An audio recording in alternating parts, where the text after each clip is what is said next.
আর যে মন্দির বাংশের একটা রুম বাটা কিনছে এই বাটা রুম নিজে ভাঙ্গা সেই যে ঘটনা ঘটায় মানুষের ফাঁসাইতেছে। আমি একটা মহিলা মানুষ, আমি হিন্দু না, হিন্দু কিন্তু আমি ওর কথা অবশ্যই করবো। যে একটা ভিডিও ছাড়ছে পুরো নেট দুনিয়া তামা বানা ফেলাইছে, মিথ্যা একটা ভিডিও। আপনি যান যা দেখবেন ওর মন্দিরে একটা কিচ্ছু নষ্ট হয় না।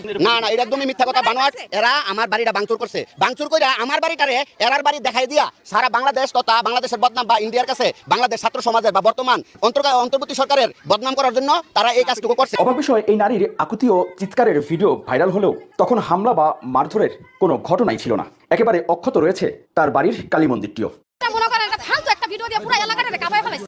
হিন্দু পাড়া আছে, হিন্দু পাড়ো বিন্দু মাত্র কোনো ক্ষয়ক্ষতি হয় নাই, তাহলে আমরা শুধু একটা মিথ্যা কথা বলবো? এটা তো আমার বিবেকে বাধা, আমি পারবো না। বিএনপির লোকেরা আমাকে কইছে আপনার বিন্দু মাত্র সমস্যা আমাকে জানাবেন। সেনাবাহিনীর লোক ওনারা আসতেছে, ভালো আছেন? আমি ঘর স্যার ভালো আছি।